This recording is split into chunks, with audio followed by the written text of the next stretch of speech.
오늘의 말씀 사무엘하 3장 6절에서 11절 말씀입니다. 사울의 집과 다윗의 집 사이에 전쟁이 있는 동안에 아브넬이 사울의 집에서 점점 권세를 잡으니라. 사울에게 첩이 있었으니 이름은 리스바요 아야의 딸이더라.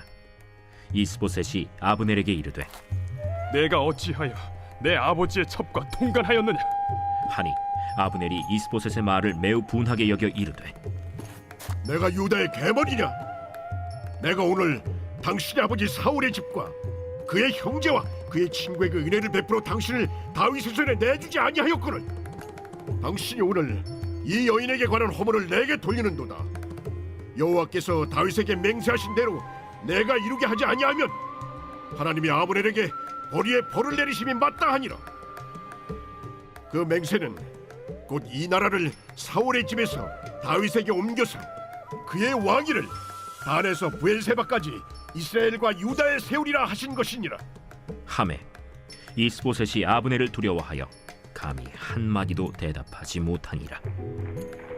사울 진영의 장군 아브넬과 또 다윗 진영의 장군 요압, 이 둘 사이의 치열한 전쟁 이야기들을 보노라면 이러한 전쟁의 열매로서 또 그 결과로서 이스라엘의 내전이 종식되어야 할 것만 같습니다.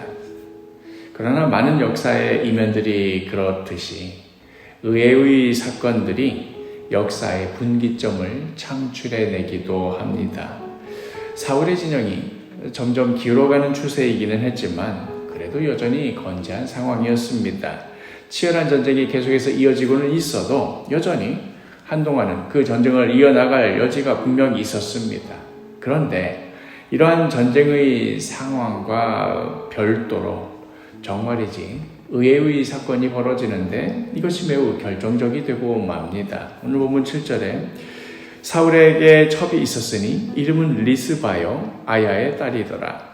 이스보셋이 아브넬에게 이르되 내가 어찌하여 내 아버지의 첩과 통간하였느냐 하니 사울 진영의 왕인 이스보셋과 또 그 장군인 아브넬이 서로 긴밀하게 협조하며 전쟁 전략을 짜고 작전을 수행해도 모자랄 판국에 이 둘 사이에 여자 하나를 두고 고성이 오고 간 것입니다. 왕이었던 이스보셋의 주장은 이렇습니다. 자신의 아버지 사울의 첩인 리스바를 아브넬이 범하였다는 것입니다. 이것은 단순히 어떤 성적인 문란을 지적하는 그런 정도의 사안이 아니었습니다. 왕의 여인이었던 자와 함께 잠을 잔다 하는 것은 그 왕권을 건드린다 하는 의미 혹은 그 왕 대신에 자신이 실질적인 왕이 된다, 권세를 휘두른다 하는 의미를 가지고 있었습니다. 이스라엘의 역사 중에 이제 나중에 솔로몬이 왕이 되었을 때 그때 형인 아노가 왕해라. 다만 조건 하나만 들어줘라 하면서 다윗의 첩을 요구하였을 때 그때 솔로몬이 더 이상 따질 것도 없이 이것을 바로 반역 행위로 간주하고 그를 처형했던 것도 바로 당시에 이런 그 관습의 기초에 있었습니다.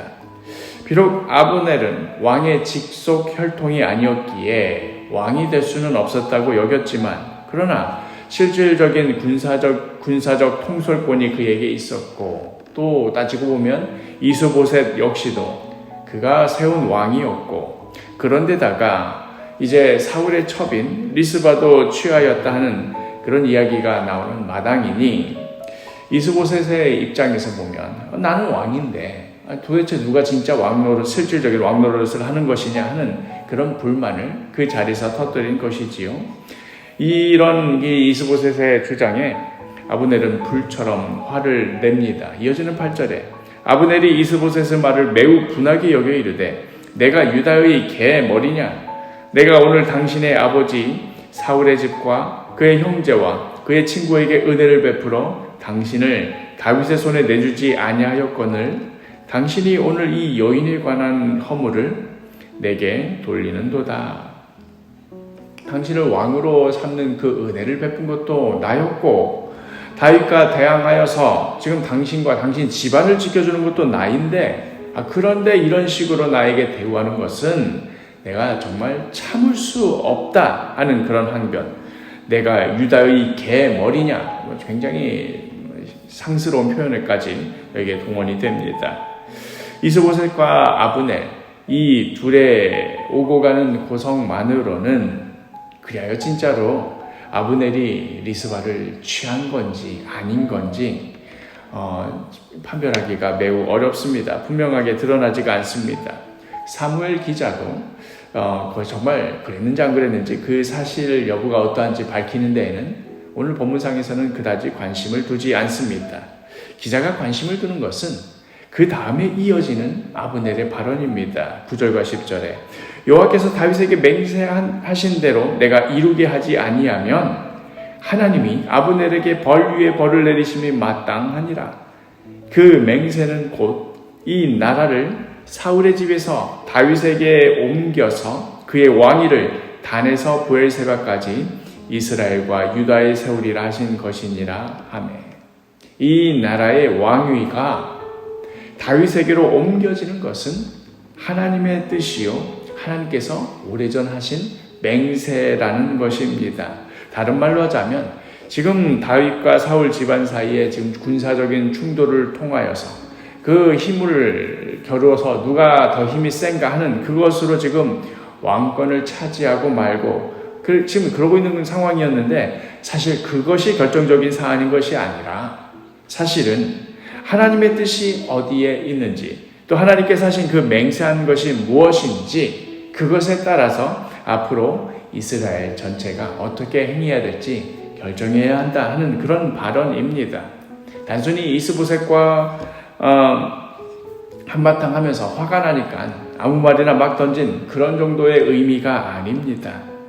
여전히 지금 다윗과 각을 세우고 있고 또 사울 진영에 충성을 하고 있고 많은 백성들이 이 전쟁에 동원돼서 지금 살고 죽고 하고 있는 이 마당에 우리가 이제 이 내전을 그치고 이제 하나님의 뜻을 따라서 누구를 왕으로 세워야 하는가 하는 이런 고민들을 지금 백성들 사이에서 파다하게 퍼지고 있는데 그런데 지금 이런 발언이 나왔다. 특별히 지금 그렇지 않아도 전국 여기저기 곳곳마다 알고 보니 옛날에 그 유대했던 사무엘이라는 선지자가 다윗에게 기름을 부었었다더라 하는 이런 이야기들이 이제 쉬쉬 오고 가고 있던 이런 상황에 이런 얘기가 만약 나오면 이스보셋과 아브넬이 머리를 짜가지고 그런 발언이 나오지 않도록 막아야 되는 이런 상황에 오히려 사울의 왕궁 핵심 참모실에서 이런 발언이 터져 나온 것입니다.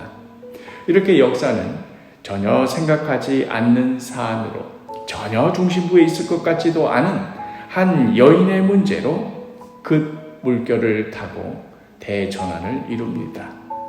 이런 일이 지금 터지고 있는 줄 다윗이 어찌 알았겠습니까? 모든 일이 다 진행되고 모든 일이 다 벌어진 이후에 나중에서야 알게 된 일이었겠지요. 다윗도 그 시각에 나름대로 전쟁도 준비하고 전략도 짜고 머리도 쥐어 짰겠지만 그러나 지금 보시다시피 결정적인 이 일은 다윗의 손 밖에서 벌어지고 있었습니다. 이렇게 하나님께서는 보이지 않는 곳에서 전혀 생각하지도 않는 지점에서도 일하시고 역사하시며 또 이를 통하여서 정말로 그 말씀하신 대로 이루시는 분입니다. 오늘을 살아가는 우리들도 마찬가지입니다. 내가 애를 쓴다고 내가 머리를 쓰고 계획을 잘 세운다고 그래서 그 계획 세운 대로 잘 성취된다고 그런다고 일이 이루어지는 것 아닙니다. 이렇게 말하면 그러니까 애쓸 것도 필요 없고 계획 세울 것도 필요가 없다는 말이구나 아무렇게나 살자 이런 말이 아니라 그것이 전부인 양 그것에 내 인생의 모든 것이 달려있는 양 살면 안 된다는 말씀입니다. 나의 손밖에 떠나 있는 곳에서도 나를 위하여 일하시고 나를 위하여 역사하시는 하나님 바라보라 하는 그런 말씀입니다. 오늘 하루도 말씀대로 이루시는 하나님 바라보며 의지하며 감사하며 살아가시는 복된 하루가 되기를 간절히 축복합니다.